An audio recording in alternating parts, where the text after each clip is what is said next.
I hate seeing this, but it's on Reddit. One of the guys that's recently become a hospital corpsman, he went to aviation medical technician school and is now going to field medical training battalion, says that he doesn't want to be a corpsman and he feels some days he just wants to end it. If you want to see what my take is on this and the advice, please stay tuned. I do think this is an important video for anybody, whether you're going to be a corpsman, whether you're going to be a hall technician, bosun's mate, whatever you're going to be in the military. No matter what branch, I think this video will touch base. What is up, guys? You're tuning in to Nikki MGTV for another military video for all your military video needs. As always, you can hit me up on Instagram, Snapchat, or down in the comments below if you have questions. But as always, let's roll right into the topic.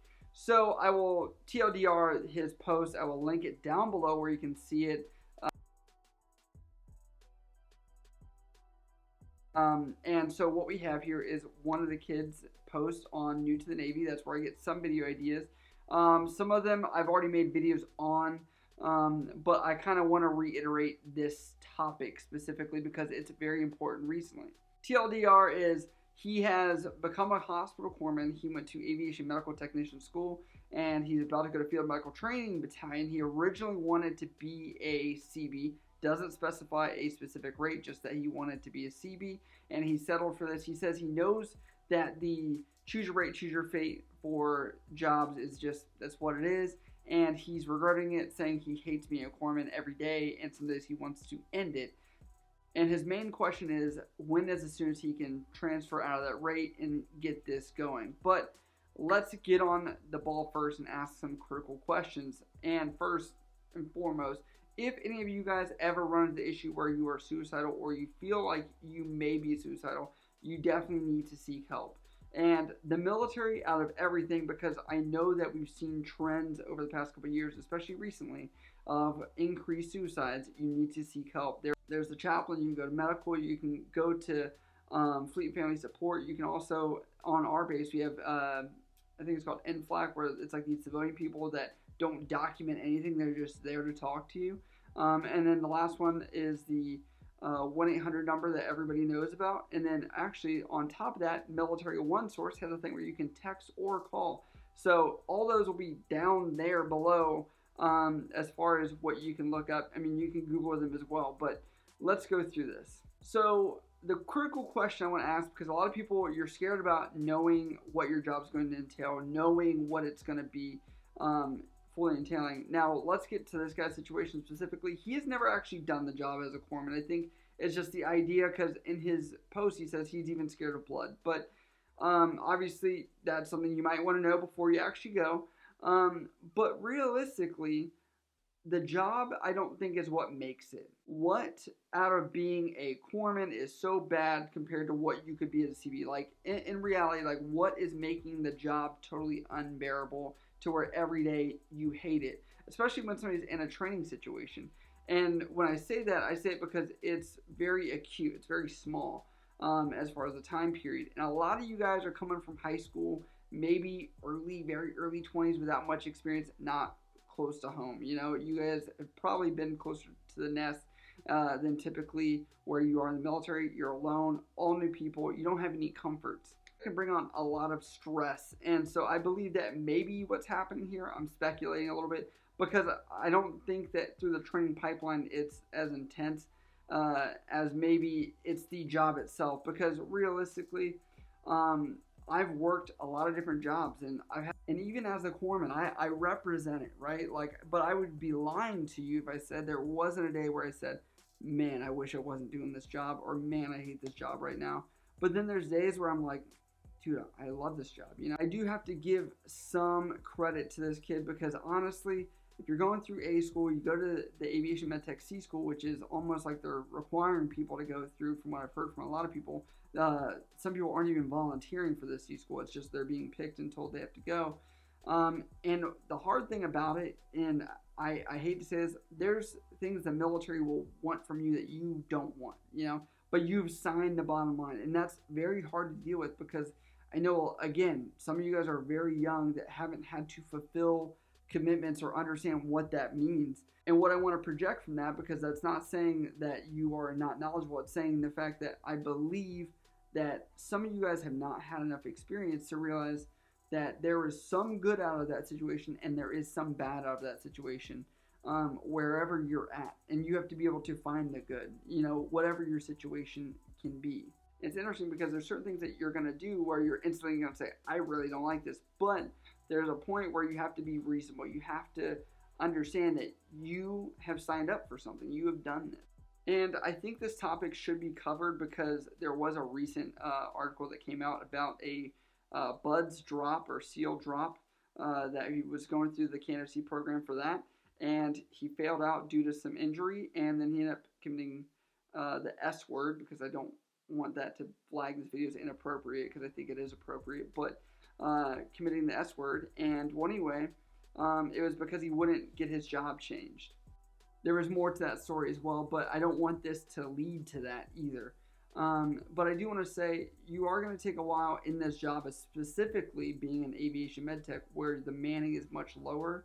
I do think it will be harder to be released from your community, but I want to focus majorly on the fact that you are not going to be a corpsman or an aviation med tech or whatever job you decide in the military. You will not be that forever.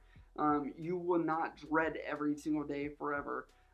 There are things and small goals and things that you'll have to find accomplishment in or enjoyment. And even me, there's days where I've hated that day, hated that job as a corpsman. I've said, man, at least I get to sit down and have my coffee right now. I enjoy that small, I try and find the small thing, because you cannot go through every day dreading it. You have to find enjoyment. And I do think that self-soothing, self-satisfaction, finding those ways that you can do that for yourself is really important for a lot of young adults coming into the military. Some people do turn to alcohol, some people do turn to video games, some people turn to a lot of different things. But you have to find things that are going to be conducive for you to be successful in your life, mental health, physical health, overall, mind, body, spirit. I keep projecting that. And it sucks for me because I know there's people out there that are going to read this or going to see this and double question their choice. But the hard part is somebody that's dealt with mental health personally, someone that's struggled with that even continuously. And I don't want to shadow that and say I'm perfect standing here in front of you on a camera on YouTube.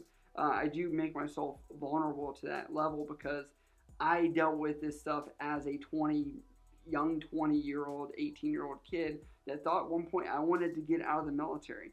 And as much as I've recently even struggled with my own personal issues of, did I make the right choice staying in? And even recently, in the past week, I've asked myself that. Did I make the right choice? And then I look back and I'm like, well, I did this, and there were times I had doubts there, but I pushed through it and I made it to the other side. And now I can appreciate that. And I do think that a lot of people hear stories of what happens in the military, their experience, and it sounds cool. You're traveling, you're doing this and all that. But that's hindsight. While you're in that moment, I do think that we cherish things after the fact, and we can be very critical and jaded of the things that are happening during, and maybe not as appreciative as we should be for certain things that do go right. And I do want to shout out Kyle Gott. He kind of talks about this in his recent video where he got in trouble and he ranted about the military. Is the military roses every single day? No, it's not. But you have to find, is what the military offers you enough benefit for you to stay? And fulfill your obligation. Do what you got to do. Find the enjoyment things you can to live day by day. And, maybe this is your wake-up sign the military is not for you. But if that's the case, I would say don't focus on the military after you go to Field Medical Training Battalion. Focus on being the best civilian you can. Look at certification. Look at schools. Look at other things you can do to make your time in more valuable. Because if you come from this and you get out early or whatnot, I think that you will regret it down the line when you realize that you may have acted out of emotions rather than maybe more logical thinking and the ability or the power you have right now to make your situation or your perception of your situation better than what it is. And I find all this interesting because people look up to like Jocko Willico and all these other people for, mentorship and the ability to change their world and their thought process. But these small instances are where you are challenged to make those decisions of, I am going to be really sad, I'm going to be really upset, or I'm going to let this destroy me. And me even saying that is scary right now because I have recently, over the past week or so, had that instance where I said, man, I feel defeated. What am I doing? You know, and that's what I want to get out to you is at those moments, I let that power take over me. I let that come over me instead of saying, this is my life. I'm going to have control of it. I'm going to do X, Y, and Z. And that's also why these videos are a little therapeutic, because there are times I need to listen to my own advice. And so I hope that this resonates with some people, that you may not always get the best choice of jobs, or you may not get this or that. And I know some people are going to think that the job is what will define you and every bit of what you get out of the military, when realistically, you could have somebody go be a nuke, they get out and they're a couch potato. Or someone that's a bosun mate, get out and they may not have the best ASVAB score or whatever as compared to the nuke guy, but they use their opportunities for more self-awareness and what they can do and position themselves in ways that they may be more successful. So just because you get a specific job, I don't think will necessarily mean that you are exactly happier, because happiness is a perception, and it's something that you yourself are going to have to strive for, something I myself have to strive for, and it's very difficult. I hope this touched base on a lot of topics for you guys, but I'm sorry, I feel like this is something that needed to be said that hasn't really been said, and I hope it gets in the eyes of the right audience. So if you do have questions about the military, you can always hit me up on Instagram, Snapchat, or down in the comments below. I love you guys. I'll see you next time.